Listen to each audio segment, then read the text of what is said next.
So the first thing I did was I picked this beautiful bright white blazer, little bit of a crop, and I had this fur vest, and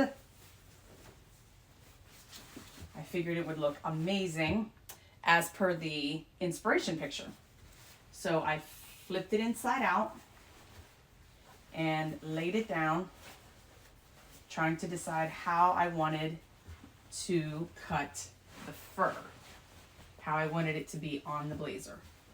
So I kind of want like an epaulette look, and then I want it to be able to go under the lapel. So I decided right about here is the way that I wanted the angles to go. So I drew lines with chalk first and then did it in marker because it's white and it doesn't want to show. Then on the back, I decided that I wanted to go with a V shape down the back.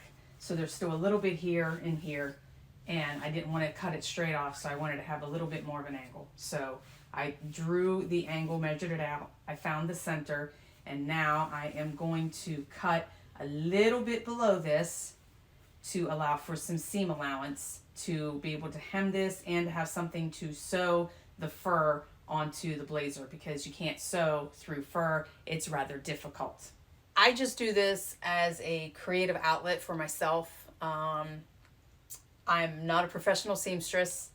I literally have ideas in my head, and then I go through things that I have and decide what I can upcycle, what two things I can kind of like mash together and make a new thing.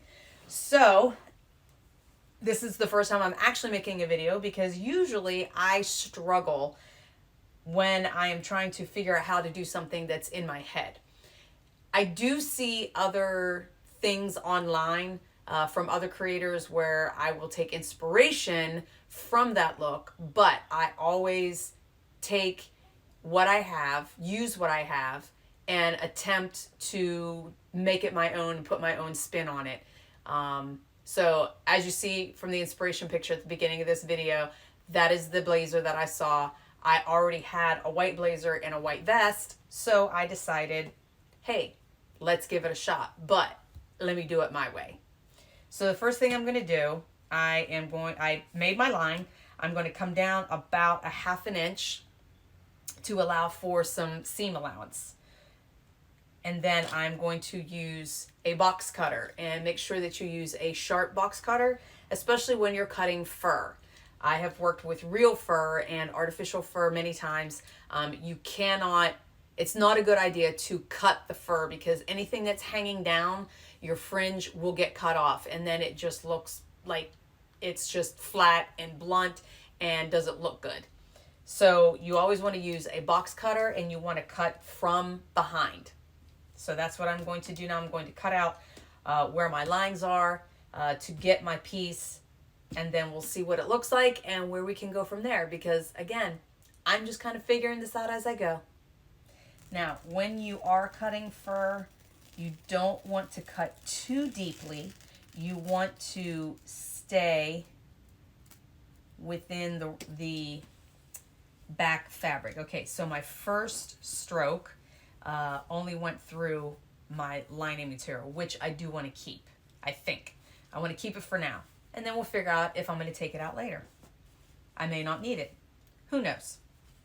Again, this is always a learning process for me, and I literally just kind of figure things out as I go along. I'm just going to be honest. All right, so now my second cut is going to go through my fur. And like I said, you want to go very, very carefully with a nice straight edge, but not all the way through. All right, I need to change my blade. Okay, so I'm not really changing my blade. If you are familiar with box cutters, they have a little perforation where if it's not sharp enough, you just pop that little tip off and it gives you a nice new sharp edge. Okay, let's try this again. We were struggling a little bit. So I am going to cut along the line. Like I said, giving me a little extra space. You want to be very, very careful that you don't cut all the way through, because you don't want to cut your hang, I guess I could call it. I don't know if there's a technical term for it, but whatever hangs down, you want to keep that. Okay, so I got a little spot right there. Yes, very much recommend a sharp box cutter. Okay, so this is what I mean. So you see this from the front, so whatever is left, it's still going to hang down. Now, if I would have cut that with scissors, it would have looked like that. So you definitely want to, like I said, very important that you cut from behind so you can see the hang that's left. So that way it will look like that. All right, I'm going to continue to cut the rest of this out, and then I will be back. Okay, now that I have my fur collar piece cut off, I'm going to lay it back on and see if I need to make any adjustments and see if I like it.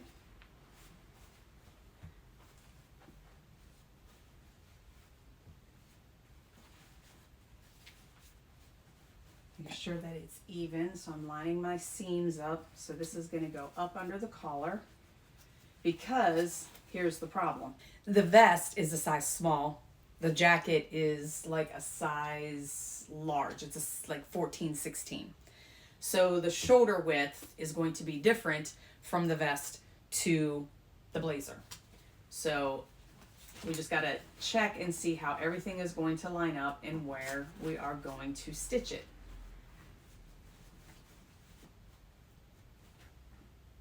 Quite like that. Yeah, I think I really, yes, I like the way that's gonna lay.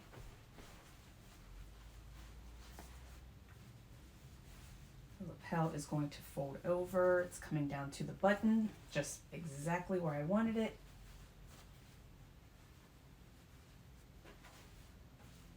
This will come up under the collar.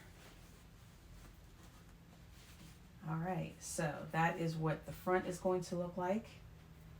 Kind of digging that. And then I think what I'm also going to do, I will cut strips and I will add fur to the top of the pocket. And the pockets haven't even been ripped open. So I don't even think this blazer has been worn. And I'm also going to cut some strips and I'm going to put them around the sleeves, at the end of the sleeves. So we're gonna really dress this up. So now I'm gonna, oh yeah, I like that. So this is gonna come up a little bit.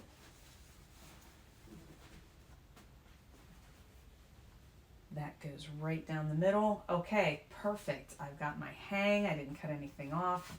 Any of this that you want to straighten out later can just kind of like go through and brush it down with your fingers. But yes, I really like the way that's looking so far. So I decided that I don't need the lining. So instead of doing extra work and trying to hem the lining because it's not going to be seen, I am now going to take out the lining. I think I'm just going to seam rip it because it will give me a little extra, probably about a 1/4 inch of some seam allowance.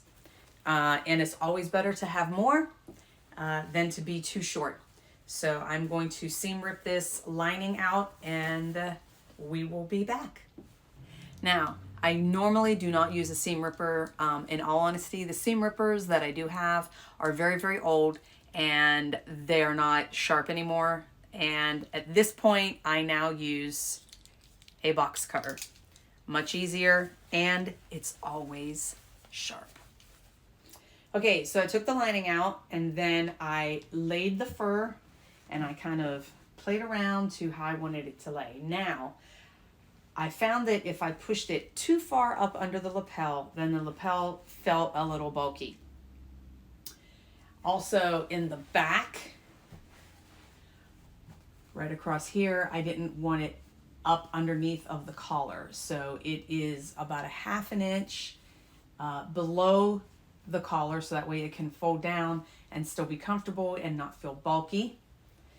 And I pinned everything into place, so I will end up pressing this so I see that my lapel is going to lay this way. So I pinned this corner, and then I have a corner that comes up and goes around. So we cut here, and then it comes around. So it's kind of an awkward cut. So I pinned this corner. I also made sure that my shoulders were kind of lined up, but in order, it is actually at an angle.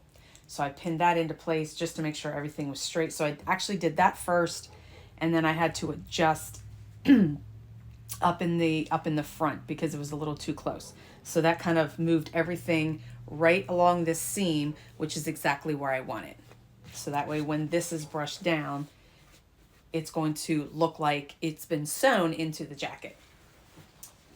So then I pinned here in the center point, making sure that I was right on my seam.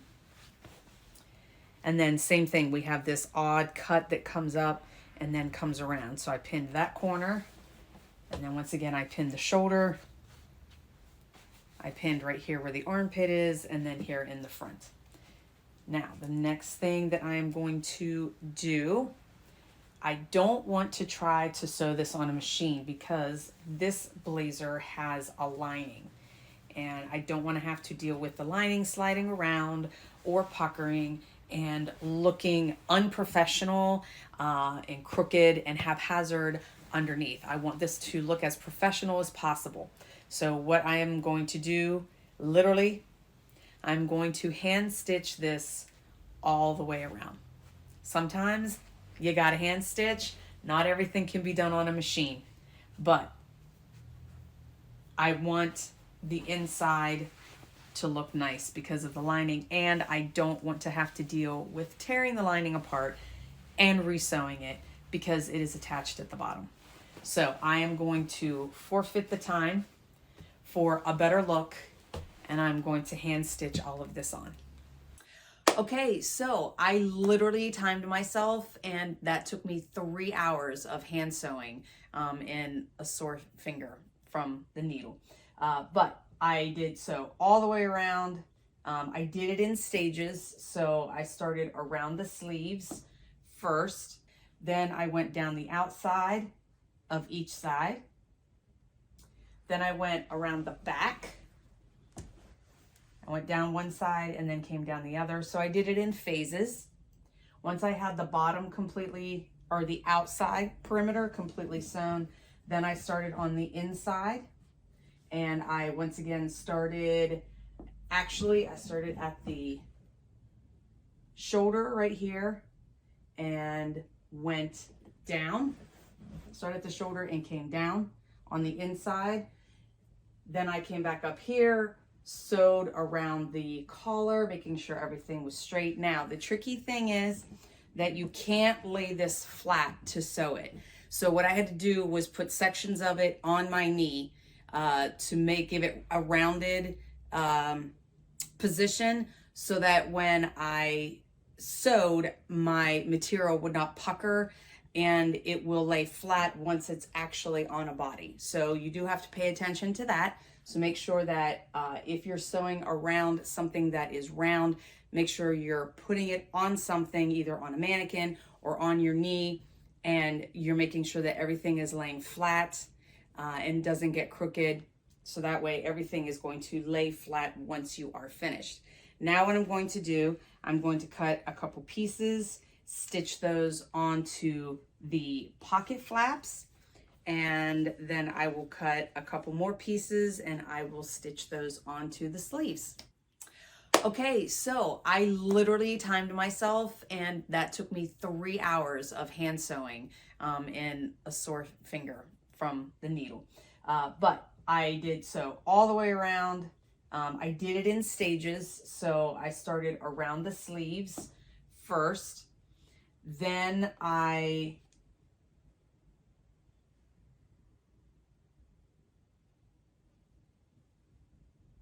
So I did this sleeve first, and then I did the opposite. Then I went down the outside of each side. Then I went around the back. I went down one side and then came down the other. So I did it in phases. Once I had the bottom completely, or the outside perimeter completely sewn, then I started on the inside. And I once again started, actually I started at the shoulder right here and went down. Started at the shoulder and came down on the inside. Then I came back up here, sewed around the collar, making sure everything was straight. Now, the tricky thing is that you can't lay this flat to sew it.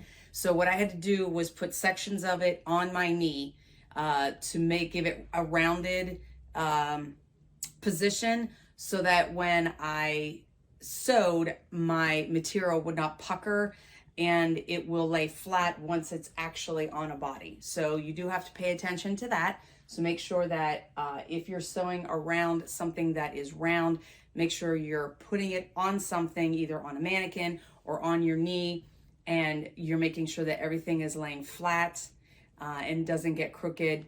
So that way everything is going to lay flat once you are finished.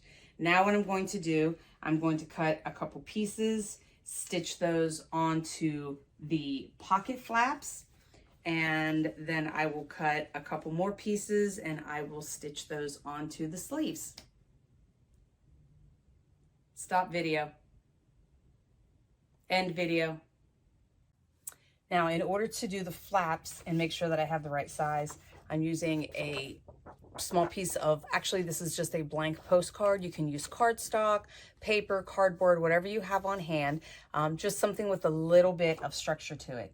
And I am going to just lay this over top of the flap. And I'm going to pull this down just enough so I can see where the end is. And I'm going to take a ruler. I'm going to make it just a teensy little bit bigger, maybe like by a centimeter, because you can always cut it off, but you can't put it back on. So I did make it just a teensy bit bigger. Now I am going to mark where the bottom of the flap is.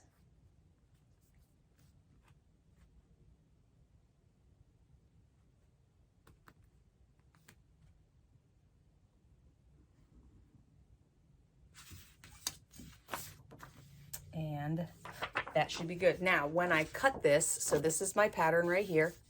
So when I cut this, I am going to cut it just a teensy bit bigger and trim it down as need be. Make sure you want to make sure that any patterns that you make are slightly bigger, because then you can always trim the fabric little by little and get it to fit perfectly.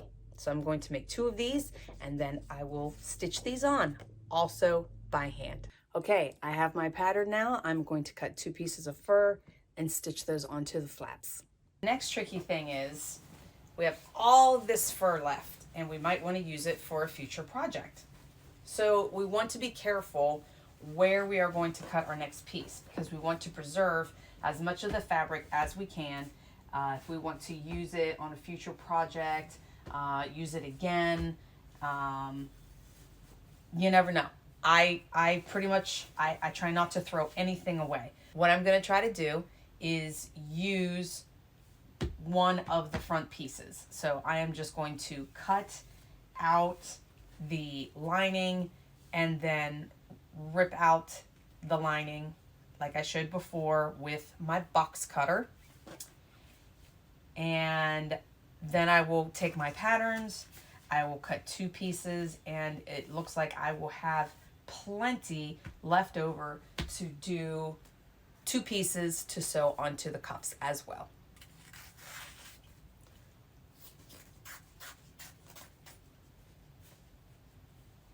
Now, normally if I'm using an item, I will save the lining because you never know.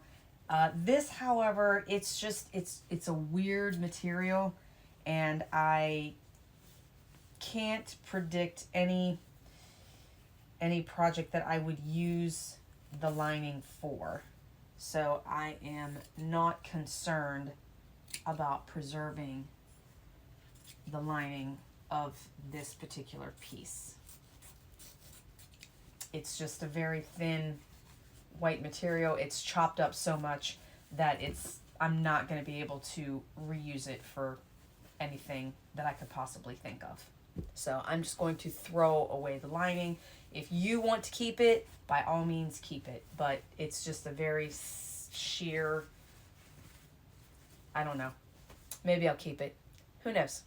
So something cool that I just discovered, my pattern is the perfect size. If I trace it side by side, it is the perfect size for my sleeve as well. So when I trace out what I'm going to cut for my sleeves, I'm going to cut two of these. I'm going to put two of these side by side and trace them out, giving also a little extra just in case, because we want this to be nice and loose. We don't want it tight. But yeah, so the pattern is the width of the sleeve flat. So I will be able to use this as a pattern to cut the pieces for my sleeve as well. So now I have my two sleeve pieces cut out and my two pocket pieces cut out. And that is what is left of that one front panel that I used. So we can save that for another project. So I want to show a close-up as to where I'm stitching this. So there's a little flap right there, and I thought about putting underneath, but I didn't want to fight with it. I thought about putting it like right on the seam line, but it didn't want to lay right. And I wasn't sure how to sew that on that way. So I am literally stitching it just right above the seam line. So where I am grabbing my material is right above the pocket. And you can see my stitches. You can't even see them. So I'm stitching this right above the pocket. Okay, I have everything sewed on, and the way that I did the sleeves, I sewed on the bottom cuff first, make sure everything would be nice and even, and then I sewed the top. So again, this was all hand stitched. So all in all, I had about 5 hours of sewing, which is not bad considering how much there was, I guess. I just put a show on TV. I went downstairs, I put a show or movie on TV, and I just stitched as I watched or listened to whatever I was, and the time went by pretty fast. I did set a timer just to see how much time I have involved. So then the last thing that I did afterward, I took a loop brush that I normally use for wigs or extensions, because I used to have extensions. I took a loop brush and brushed the fur to give it a little bit more of a softer look, so it wasn't so, I don't know the word I want to use, ratty looking. But you can see this is what it looked like before. There was a close-up, and then here is a close-up of what it looks like now. So it is still separated somewhat, but it just has a little bit of a classier, softer look. So I brushed that all the way around, brushed the sleeves and everything, and now she is ready for sale. This piece is available. You can contact me through YouTube here. Comment below if you're interested in purchasing this item, and I can get you hooked up. And again, keep in mind, this is a one-off piece because my upcycles are one of one. I very, very much try not to repeat a style. Once I make a piece, I make a piece. Once it's sold, it's gone. Now, I can make something similar, but I try not to create the same pieces over and over because that's what makes them special. So thank you for sticking with me. This is my first video, and it's always a learning journey, trying to figure things out. So as you're watching the video, I probably said I'm going to do this, and then I changed my mind because, again, I'm deciding as I go. There is no blueprint for what I do. So it is what it is. So if you have any other questions about anything, please feel free to ask your question down in the comments. I will keep up with that. And happy upcycling, everybody. Have a great day.